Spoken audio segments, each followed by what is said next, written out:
is the end of summer. It is harvest season. It's starting to feel like fall, and it is also the update for September for my quilting habits for 2025. Now, if you don't know, I came up with 5 habits that I wanted to establish over the year 2025, quilting habits, that is.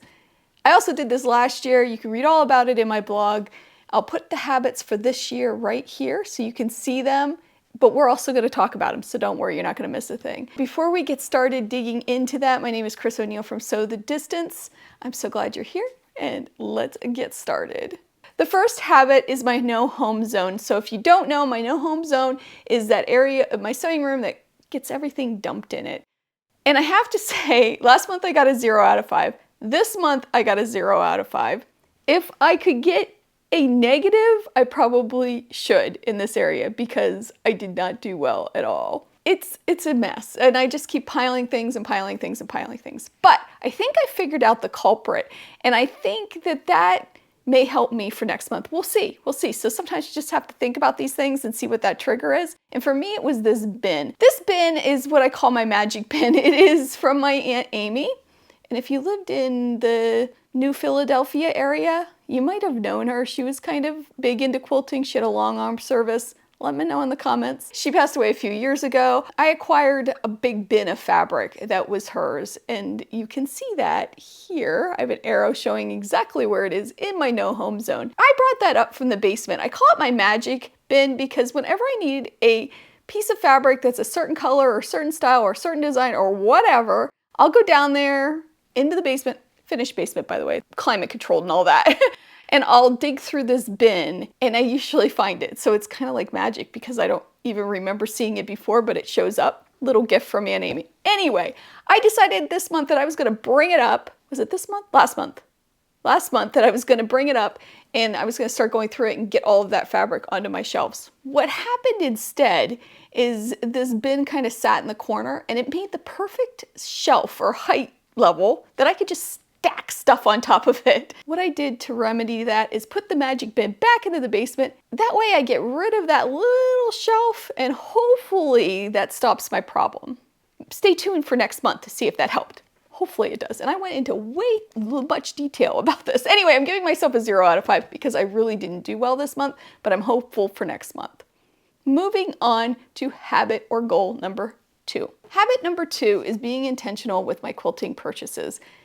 And somebody pointed out, I think last month, that I do say intentional. So I am allowed to buy things, but it's the impulse things that maybe I should be concerned about. I didn't do great this month. I'm giving myself a 3 out of 5. Oh, and by the way, you can read more about these on my blog. You can also see a photo gallery of everything that's been happening this month. It's kind of like my own personal diary too, so I can keep track of stuff. I purchased a lot this month. So I got the rulers from So Be It Quilts. Did I need these? No, but they're really cool. These are the half rectangle rulers that she has, the new ones. I did get one of these. I have the bigger one, but I wanted the smaller one because I use the bigger one so much. This is awesome. I've used it a million times and I've had it for like, I don't know, a week or something. The impulse buy, well, the rulers were kind of an impulse buy because I didn't really need them, but they're fun. The impulse buy from her and from her website are these fabrics. So I did a 3-yard bundle. I can't wait to make a 3-yard quilt with these. I fell in love with these fabrics and that's why I picked them up. That was impulse completely. I've also been working on finishing up a lot of quilts. I have so many quilt tops, as you know. And I bought some backings, so that's kind of intentional. Here's some backings that I bought, the wide backs. I love the wide backs. I got those from lindis.com. Let's see what else. I wrote down a few things. Let me just peek in my list. I also bought some thread that I needed. That was intentional, I think. I also got the backing here for this quilt. This is the Just One Layer Cake quilt. I'm going to talk about the quilting on this in a minute. This was my latest tutorial. And what else? I think that's it. So I did go a little overboard. I'm not going to lie. So I'm giving myself a 3 out of 5. Did I say that already? 3 out of 5 on this goal. The upcoming month, or from now until the next update, I should say, is going to be a little more challenging because I'm going to a few quilt shows. So we'll see. I got to maybe make a list and really go prepared for that. Goal or quilting habit number 3 is paring down my scraps. And although I didn't really use a lot of scraps this month, I finished up projects that used scraps. So I think that's a win, right? I finished up all 90 blocks of the hexagon quilt. They're all appliqued. I'm currently cutting away the backing of them, so behind the applique, and getting that all ready to put together into a quilt top. I'm loving how this is turning out. I also finished up this quilt. This is the So Merry quilt, and it's all scraps. And I used a backing from Aunt Amy's bin. It all comes together, right? Isn't this pretty? I love how this turned out. This is also a scrap piece of fabric. I only do single full binding, so I don't need much fabric at all. I can use scraps definitely. I love the black. I was kind of unsure about the black for the binding, but I love it. Let's see, what else did I do? I worked on my leaders and enders. I thought I put something else over here. Oh, and I also acquired a few more scraps because my friend Sharon, she thrifted those wreaths. She got 2 more of them for me, and I took them apart and have all these wonderful scraps that I might have a tutorial coming soon on those because they're so much fun. Now I have a ton. I just have to press them all because they're all kind of in a bundle, but it's to come. All kinds of stuff. So did I really use scraps? Sort of, kind of, but not really. But I'm still giving myself a 5 out of 5 because when I see things like this Christmas quilt and how it came together so beautifully, it is just such a reminder that I can use all of the scraps that I have and make really beautiful things too. So goal number 4, which is getting out of my quilting comfort zone. I get kind of stagnant in things, and I decided that I really wanted to see what I could do to mix things up and learn some new skills. And I did. I did echo quilting on this quilt. If you follow me on Facebook, you've already seen this picture. I love the texture and how this turned out. It is so pretty. I'm currently binding it. That's why there's clips on it still. I'm going to sit down and watch football this afternoon and finish up the binding on it. I love this. I also used a thin thread. Now, this isn't the first time I've used a thinner thread. I did a mix of different weights of thread on my snowflake quilt from last year. I also have a video on that, and I'll link it in the first comment below so you can see that if you're interested. I'll also put it at the end, or try to. Anyway, I love how this turned out. It really got me out of my comfort zone. I tried something new. I do have some plans coming up of things I'm going to be making that's also going to get me out of my comfort zone. So I'm giving myself a 3 out of 5 because I didn't finish that shirt that I said I was going to do, and I didn't really push myself as much as I would have liked to have this month. Oh, something else I did, I had to look at my notes. Something else I did was I finally tackled that giant roll of batting, and I prepped a whole bunch of quilts to be quilted by cutting the batting pieces. This was a huge undertaking because it was so huge and bulky, but I did it, and it got much bigger once I took the plastic off. It just swelled up. It's really nice to have just a whole set ready to go, and I can baste it and get it ready and quilt it when I have the free time. Do I have free time? Probably not, but when I have some time to quilt it. And also, I want to keep practicing walking foot designs.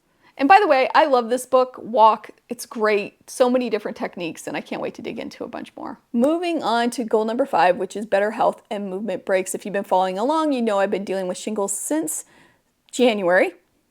Can't believe it's been that long. And I'm doing really well. I'm pacing myself with quilting. I'm taking a lot of breaks. I'm doing all the stuff that I wanted to do. I just started walking a few days ago, so I don't even want to give myself credit for that, although I did do it. I'm only doing 15 minutes at a time, but you know what? It's something. I'm also trying to do more things with friends and family. I'm kind of a hermit. I like to stay home. I like to stay in my sewing room, so branching out a little bit is good for me. I always feel good doing it. I went to a few auctions, bought some antique quilts. Should that have been in my buying? Because I don't need any quilts. I have a lot of quilts, a lot of quilts, but I can't resist either. So maybe that should have went in spending. Anyway, went to a few auctions, went with my parents one time, went with my dad another. Just was such a wonderful month of doing things like that. Also, my son Mitchell came home to visit from Vermont. That's where he lives. This is my youngest son. I have 2 sons. It was so good to see him. We did a lot of relaxing, chatting, laughing, had a great time. We also played the game Azul, if you've ever played it. It's so much fun. Him and I are both, we love games, love board games. So it was nice to have him here, and we just played that about 1,000 times. Great game, check it out, especially for quilters, you'll really enjoy it. I also continued journaling. I did really well. And now that I'm talking about it, I'm thinking that I maybe did a little bit better than I thought. Let's see, I gave myself a 3 out of 5. Well, let's stick with 3 out of 5, just because I am not doing the exercising that I should, and I need to get more active and continue that. So 3 out of 5 it is. Daisy, our golden retriever, if you've been following along with that, you know she had surgery. She's doing really well. She hit her 6-week checkup, what was it, last week, I think, and they did the x-rays, so she's cleared to do most things. She can't run yet. I think that's the 12-week mark, but she can get up on the furniture, which hopefully she'll start doing more of. I think she's still a little uncomfortable doing that, uncomfortable jumping up on things, but it is nice to see her have a little bit more freedom.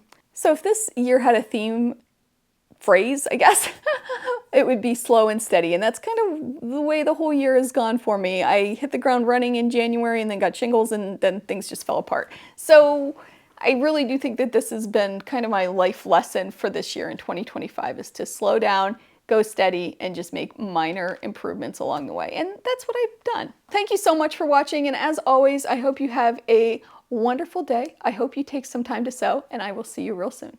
Bye.